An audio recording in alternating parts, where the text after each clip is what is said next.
Hello दोस्तों, आपका स्वागत है आपके अपने यूट्यूब चैनल में।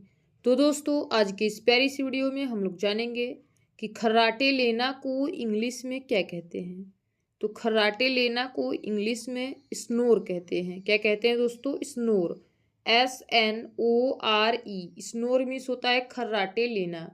तो खर्राटे लेना को इंग्लिश में स्नोर कहेंगे।